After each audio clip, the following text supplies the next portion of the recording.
Hello guys, welcome to Manageable Life Abroad channel. On this channel, we discuss three things: scholarship opportunities, international conferences, and international jobs. Even though for the majority, it has been scholarships, okay? Um, so if you are new to this channel, all you have to do is just for you to subscribe to be part of the family, hit down the bell notification so that when I upload a new video, you'll be the first to be notified, okay? So today's video, we are going to look at um, the most anticipated video. People have been asking me, and it seems as if I have procrastinated so much to release this video. So we are going to look at the Turkiye Burslari Scholarship, one of the comprehensive scholarship out there for international students who want to have the international experience. So in this video, we are going to look at everything you need to know about this scholarship, and it is important that you don't miss any part of this video. And the reason for that, this is the most comprehensive video you are going to get. I'm going to divide this series, about the Turkiye Burslari Scholarship, into three videos, hopefully. One, we are going to discuss, I'm going to show you everything you need to know about the scholarship, what are the criteria, what are the things the scholarship committee looked at, and give you some tips how best you can win this scholarship. Then the second video is going to be the application walkthrough for undergraduate students, and the other one is going to be the application walkthrough for both masters and PhD students. Okay, as an awardee, a former awardee, I know what it entails. The first thing I want to tell you is that it doesn't matter whether you submit your application a day before the deadline. It does not matter. It is not about who submits an application earlier that will be selected. It's about who submits a complete application and a convincing one. That's one thing I want you to know when it comes to government scholarship. This is not like university scholarship wherein we look at priority deadlines. Okay? This one, it does not matter. I submitted my application, I think, a day before the deadline. I think I submitted my application the 20th. In fact, that was the deadline. And luckily for me, I think the deadline was extended to another day. Okay? But it does not matter because there are few things you need to understand about the scholarship. And those are some of the things I'm going to highlight here. First of all, the scholarship is fully funded scholarship. It means it covers your tuition and you have one-time flight ticket. It means that if you are selected for the scholarship committee is going to pay your flight ticket from your home country to Turkey. Okay? And that's just one time. Upon returning, you have to pay when you are done with your course. Okay? And luckily for you, if you are going to be selected this time around, the amount of stipend has been increased. Okay? The Turkish lira for undergraduate students, it has been increased to something like 3,000 Turkish lira. I'm quite sure I'm not forgetting that. I'm not making mistakes. Anyways, you can check that one. Maybe when we look at when I go behind the computer, you will know exactly. And for masters, I think it's now 5,000 Turkish lira. And for PhD, I don't remember for PhD, but maybe 2,000 difference, something like 7,000 or so. Anyways, we'll check that one. Okay. So one of the few things you need to understand about this scholarship, as I have mentioned, it does not matter the time you submit. One key thing that is very important, try to understand every detail. The selection process, it is key. What the scholarship committee is looking at. Because at the end of the day, you are basically answering questions. Okay, imagine there is a job advert. And this job advert details the description of the type of clients the type of an employee they are looking at. You want to present yourself as the perfect employee for that particular job. And that's how the scholarship, this particular scholarship looks like. And not just for this scholarship. So you want to know what are the key things the scholarship committee is looking at in selecting students. So those are some of the things I'm going to walk you through. Everything about the scholarship, what is required of you. And one important thing, if you are a master's student, what I would advise you to do, once you start the application, go straight to the write-ups, because yes, first of all, try to understand the basic criteria. If you meet the basic criteria, it means that, for example, let's say your achievement, your bachelor's achievement is up there. I mean, it's high. Okay. You have, I think, something like 70% or 80%, 75% or so. Now, that means your academic achievement is okay. Once you meet the minimum criteria, the next thing you want to do once you start the application, don't rush in writing the write-ups. Take your time to write those write-ups. They will differentiate you a lot. For me, once I completed the write-ups, I knew I was going to be selected for that scholarship, for the interview. Okay? So take your time, digest, use your time very well in writing whatever writing samples, whatever prompt is given to you. Take your time. Utilize, even if you have like 2 weeks, use 10 days of that time to do perfect write-ups.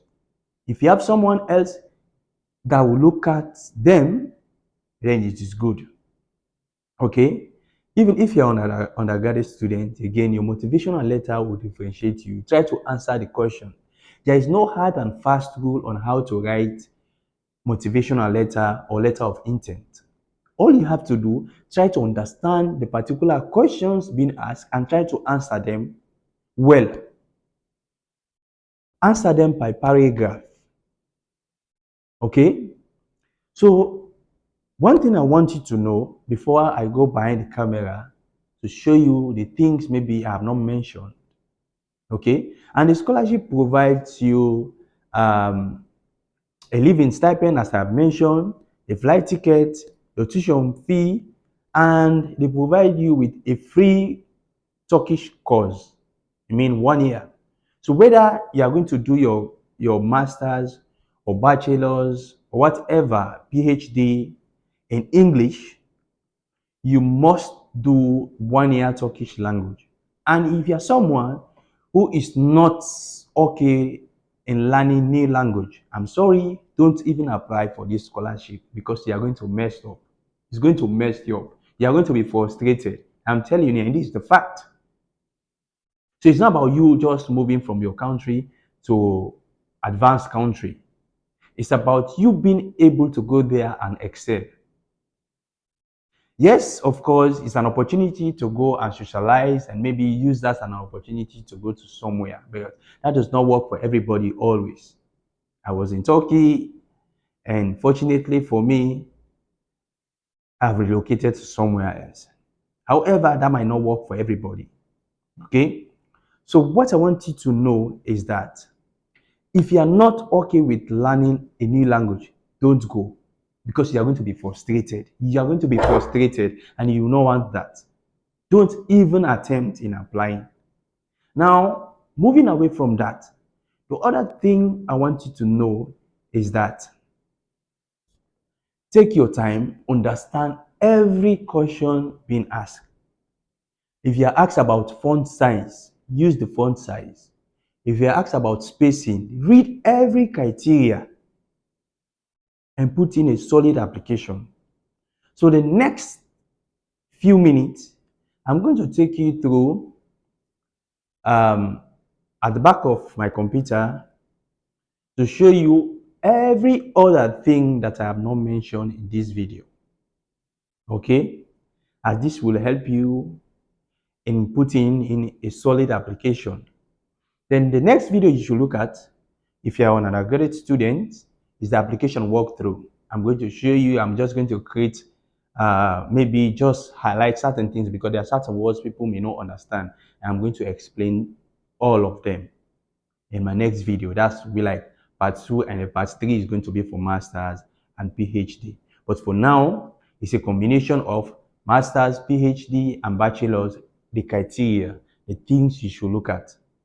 Okay, so guys, stay with me as I take you through the application process and every other thing that I have not mentioned that relates to this scholarship if you want to win this scholarship. And if after watching my videos you still think you have a question, please leave them on the comment section and I'll be able to respond to you accordingly. See you guys, and as always, be sure to pray because it's actually not easy. We have like thousands of applicants applying for the same opportunity. So for you to be selected, yes, I know, of course, you have to put in a solid application, but at the end of the day as well, you want to luck as well do come in. So be sure to be prayerful. See you guys. Let's go. For you guys to see. Okay. So now here you are at the scholarship official page. There are so many things here. What the scholarship covers, application criteria, how to apply. All of these are some of the things we are going to look at. Okay. Scholarship supports adaptation, culture, monthly stipend, accommodation, academic, diploma, language courses, health insurance, flight ticket, all of this, okay? So the first thing you want to do, is to look at why this scholarship, why the Turkiye scholarship. So you can click on this one. So if you click on this, now a comprehensive and unique scholarship program. The Turkiye scholarship considers everything that international students will need during their academic studies while discovering Turkey and acquiring new skills. So now the first thing, the university provides university and departmental placement, unlike other higher education scholarship programs. So what this one means, in the application, when we go into the application in details, the application walkthrough, in the application, you'll be asked to select universities you want to attend. It means that universities that offers your program. But at the end of the day, the scholarship committee will look at your application, and wherever they deem fit that this is the university you are going to be placed in, that will be the university you'll be placed. And when you receive your offer of scholarship, you will see the university there. But that particular university is going to be among the universities you have selected. So I guess you are going to select, like in our own time, you're going to select like 8 minimum universities. Okay. So in one of those universities, you'll be placed. So if you are from an English speaking country, make sure you find your first selection will be like English university that offers courses in English.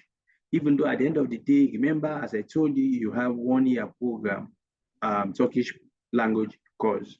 That one is a matter of must, okay? So now that's the first thing the university does.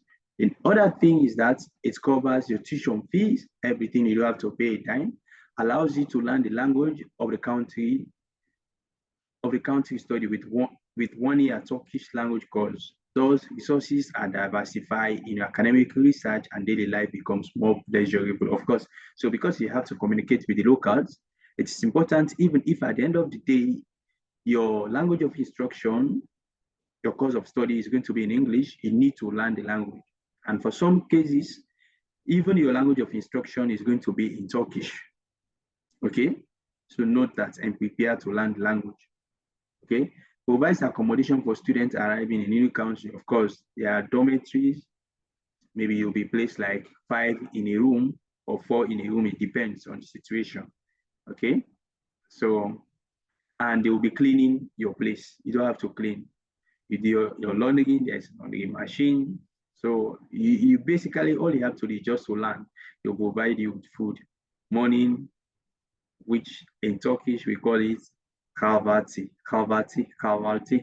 And in the evening dinner, it's called akşam, yemek.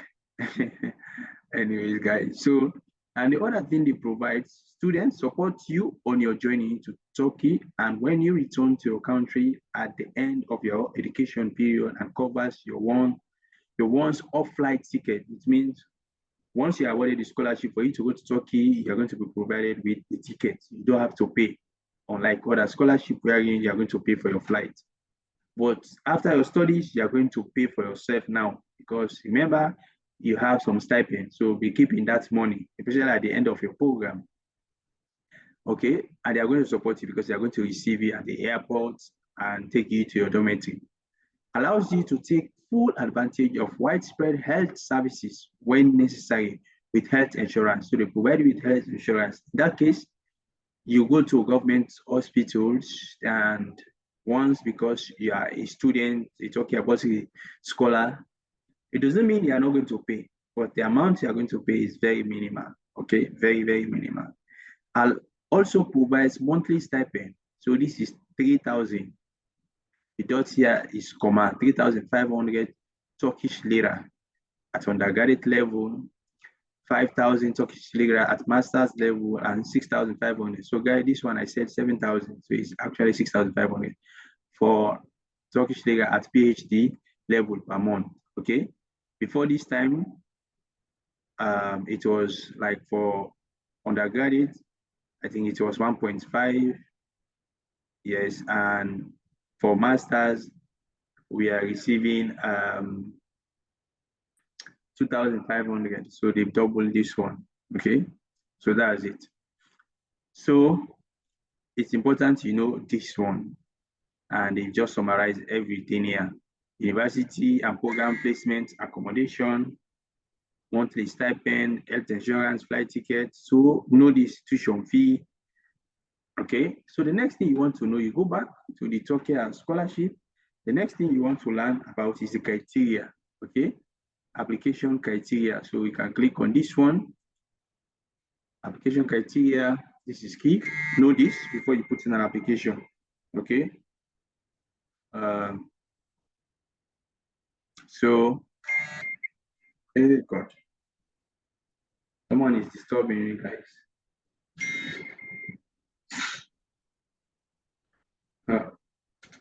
Guys, be patient with me. Let me just put this one silent. Okay. So now, the application minimum academic achievement for undergraduate candidates 70%. What does this mean? Is that so let me show you. I don't know if I can draw anything here. So let's say, okay, fine. I think I've gotten something. Yeah. Okay. So in your high school,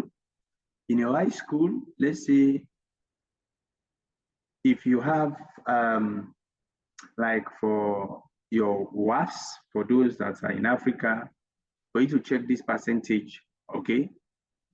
You know you have like your transcript.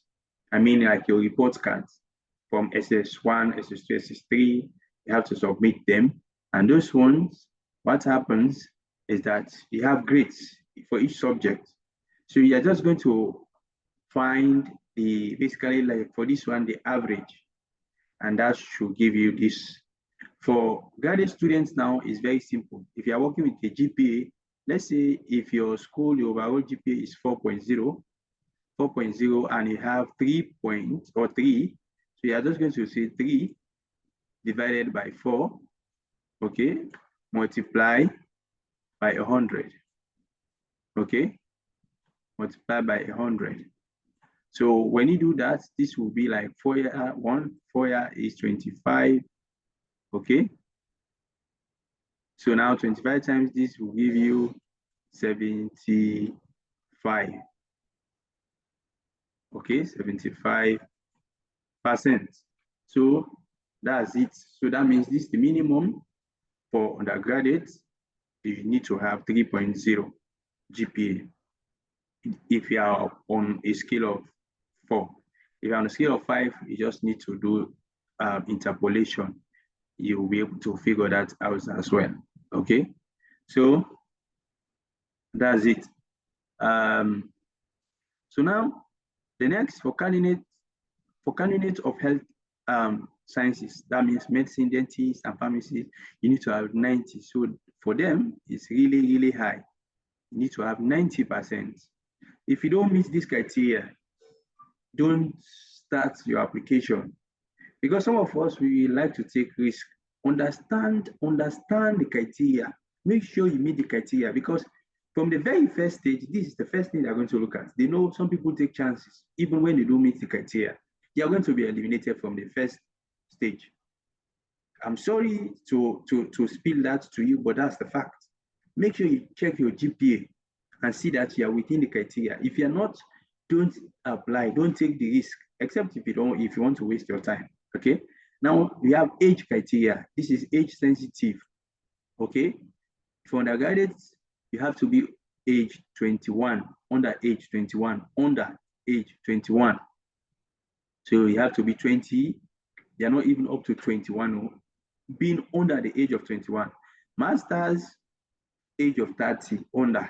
So you have to be 29 plus a month. If you are 30, don't apply. I'm telling you, PhD and for research, they have to be, because it takes so much time. Okay, for research scholar, because there is another scholarship there for research. Okay, they have to be below. Now, eligibility groups, this is like countries. Citizens of all countries, mean wherever you are from. And I have met during my stay in Turkey, I met people from Canada, and I was so surprised. Trust me, I was so surprised. But that's the fact. Okay, so everybody is eligible, graduate or those who will graduate at the end of their current academic year before August 2024. So even if they are in your final year, but you are going to graduate before August 2024, you can still apply for this scholarship. Okay, researchers and academics. Okay, so in ineligible groups, Turkish citizens and individuals who have lost Turkish citizenship. So if you've been in Turkey and you've lost your citizenship, maybe you are a citizen, you don't need to apply because you are ineligible. Individuals who are currently enrolled in programs in Turkish universities at the level of education will apply. Okay, so you mean if you are a master's student studying in Turkey, in any of the Turkish universities, you are not eligible for a master's again, except maybe if it's for PhD, that's different case. Okay, so know this well. Okay, the next thing we have to look at the calendar. So we go back. So I'm just going to give this one off. Okay, so we go back, look at this again, calendar. So let's click on calendar. I should have taken this one off, guys. Okay, so calendar, you can see at the application period January 10 to February 20. So you still have enough time. Don't rush into applying. You have enough time. As I told you, I think I submitted my application on 20th or so. So evaluation process starts March to April. You need to know this one. Interview period start July. But all of these things will come in after you have applied. Okay. Announcement of results, you expect that early August, even though certain circumstances may lead to changes. Okay, initial procedures, August and September, you should be traveling. For us, we travel in October. So success scholarship application period October, fine. So it is now October to November. So this transfer of grantees to Turkey, so submitting your name to the various universities, evaluation process and announcement of results, they have now to November.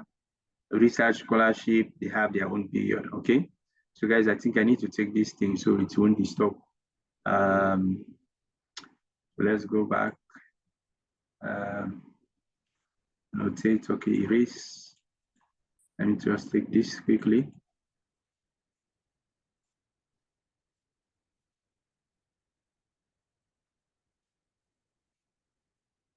Okay, We are almost there, guys.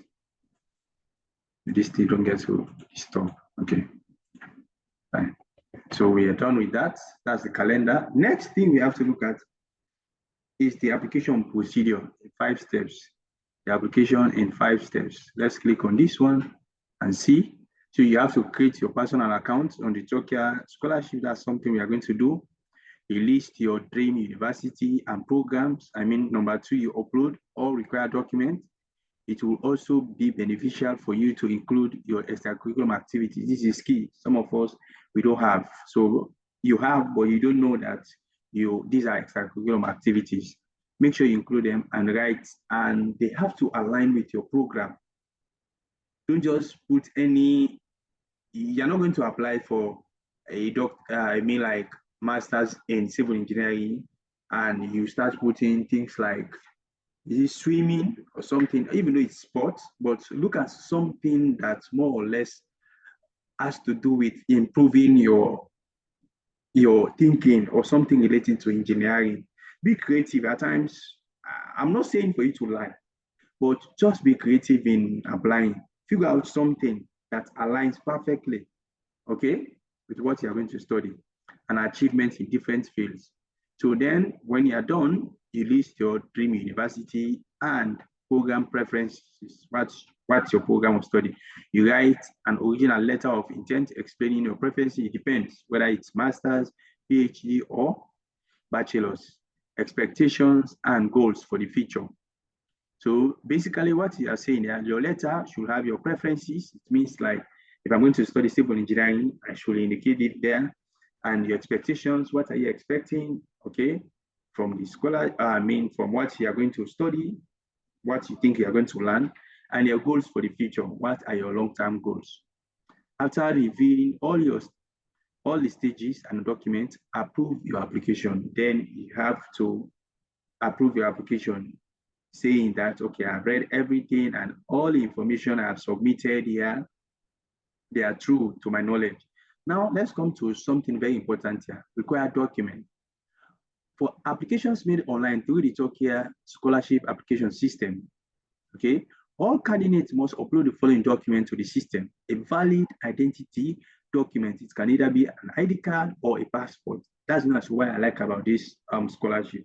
The fact that they are not stringent, they are not strict in providing the passport. So meaning like a national ID card, okay, any ID card that is valid, okay? Don't just go and take any ID card and submit that, okay, guys? So now, a photograph of the candidate taken within the last 1 year, okay? So I mean like the passport size photo. National exams results, if any, national exams results. If you have any national exams result, okay? Maybe like, let's say, WASCE, and that's, in fact, it's not national, okay? That's international. Diploma or temporary graduate certificate depends. It means like your degree. This is not transcript, your degree. Now the next one is transcript. The transcript, the difference between them, this diploma or temporary graduation certificate, what do they mean by temporary graduation certificate? It means that if you not graduated yet, okay, maybe you are graduating, let's say, after August, as they've indicated there. So you need to request, okay, because you must have known what type of degree you're going to graduate with. You need to request that from your university, and they will provide you a temporary one that this person has met all the criteria, and this is his or her certificate, temporary certificate, and you will be able to upload that. Your transcript shows the grades for each subject, for each module you've done, okay? International exams results like GRE, GMAT, SAT, it depends. If the university you are going to select require any of these, so which is it's important you look at the university you are going to select, check the criteria for that particular university and see whether they require any of this, because at the end of the day, you might meet the criteria based on the admission criteria for the scholarship. But going to the university, this university that wants to accept you, you don't meet the criteria, and it means that you're going to lose, you're going to you're not going to be selected, okay? Because you didn't meet the criteria for the specific university. If required by the choosing university, you see that, or program. Some programs require this exam, so you have to provide. If you don't have it, don't venture. Because the thing is that you have thousands of applicants applying for this same, so they don't have time to look at, to have, to start thinking of having masses, okay? So that's just the hard fact. International language test results, such as for those whose first language is not English, so provide this one if required by the choosing university or program. Okay. If it's not required, okay. If it's required, provide it. If you are from an English-speaking country, you just need to provide your certificate that testifies that you are okay with the language, with English. It means you can write and read well in English. And the last one, a proposal for a research topic or a written example of the research you have carried out only for PhD candidates. Based on what is here, it's only for PhD candidates. For me, I was not going for a PhD, but yet still in my application, there was an area they asked me for me to do something like this, give a research proposal. Okay. So guys, these are some of the things you need to know. Now, the last thing we have to know is the evaluation. You need to know that, know how your application is going to be evaluated. So let's go to that. Evaluation and selection process. This will guide you because it determines. Now, the preliminary assessment. The application for the Turkiye scholarship are considered according to the candidate's academic sources, social activities, and motivation related to the choosing field. Now, preliminary assessment. Let's expand this. Click on this. All applications are examined on the basis of basic criteria, such as the minimum academic achievement, age limit set for each level of education, and required documents. So this is the first stage. So once you did not meet the minimum academic achievement, like your 70 or 75 or 90, you are going to be eliminated. That's just the fact. Age limit, you are going to be eliminated. So that's the first thing. Next is the expert evaluation. This is now the university. Application from eligible candidates. So those who have met the first part. Applications from eligible candidates are considered by the expert committee in terms of various criteria, such as academic status, previous qualifications, academic interest, career goals, consistency of preferences. What does that mean? Some people have done bachelor's in business management. Now they want to switch to something different. That's not consistent. It seems as if you don't know what you're doing. But for me, I did bachelor's in civil engineering. I was going again for civil engineering. So, so even though in certain cases, it does not have to be exactly the same thing. But if it's related, then it means it's consistent. Content of the letter of intent, in case you have to write anyone, and participation in social activities, okay? It's key. If you've participated in any social activities, it's key. After this stage, the final list of eligible candidates for the interview process is set. So your career goals now, your academic interest, your previous qualifications, all of this now matters. It comes down into play. You have to look at that because they have to do some CV. Certain people know your qualification is weak. Let's take you there. Let's look at these people. Okay, so it's involving test. If you submitted anyone. Now, this test, this is basically an interview now. So when you've passed preliminary stage, expert, you have some tests during the interview, like quantitative for, the undergraduates. Most often because the undergraduates are so many, they tend to give them exams as well. So it's not just meeting those criteria. We have to pass again this test. And if you fail, I'm sorry, you're not going to be selected. Anyways, I'm not saying to scare you guys, but I want you to know that meeting the criteria, being ready, you know that you're going to get the scholarship. So that's just why I'm emphasizing for you not to rush, okay? So a 30-question quantitative test consists of mathematics, geometry, and logic questions is held for undergraduate candidates prior to the face-to-face interview conducted by the presidential delegations. There are people that have been delegated the responsibility that are going to interview. So before that, they will take you, so like it's two processes. First, you write this test. Then the next one is to face-to-face interview. Know that the tests are going to be held prior to the interview in order to evaluate the candidates applying for the field of health sciences and engineering. The fields which take the greater number of applications compared to other disciplines. So most often, they tend to take more students in engineering and health. Okay, tests are also going to be held for candidates applying in the field of social sciences, and the results will be evaluated in comparison among other applicants within the field. So for some, they are not going to take this one. The test will include questions that require explanations, which will be provided both in Turkish and English. Okay, you can read all of these guys. Despite the fact that the test take the country's educational curriculum into account, questions have been developed in line with Turkish curriculum as well. Okay, face-to-face interview will take place on the same day as the test and will be conducted in the morning and afternoon sessions. Okay, so if you are following this, you can go back, click on this to see the nature of the test. Okay, click on this one to see the answers. Okay, so let me just click on this one quickly for you to see the nature. This is like, so this is how it looks like.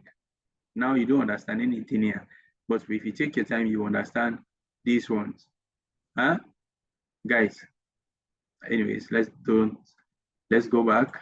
Let me take you back where I was.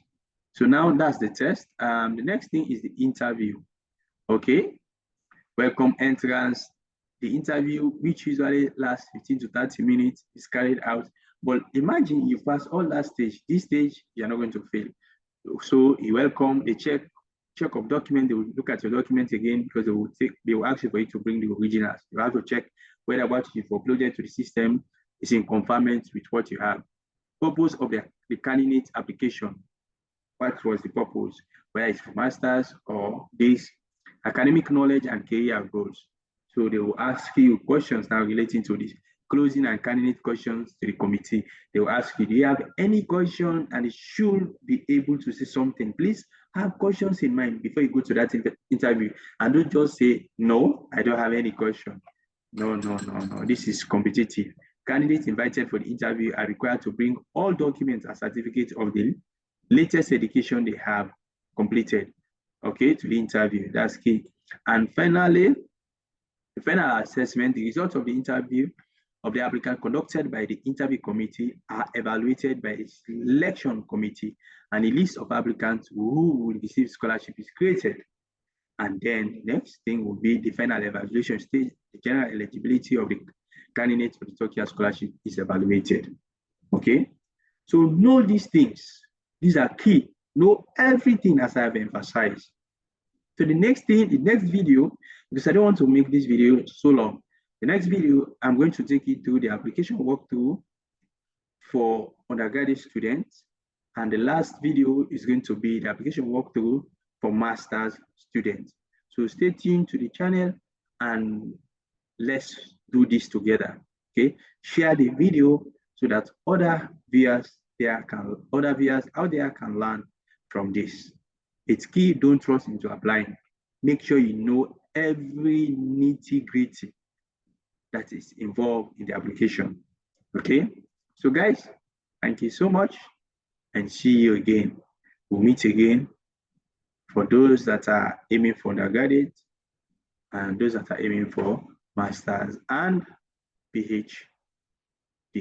Okay, guys. So far, this is the end of this video. Okay, see you again. Bye-bye.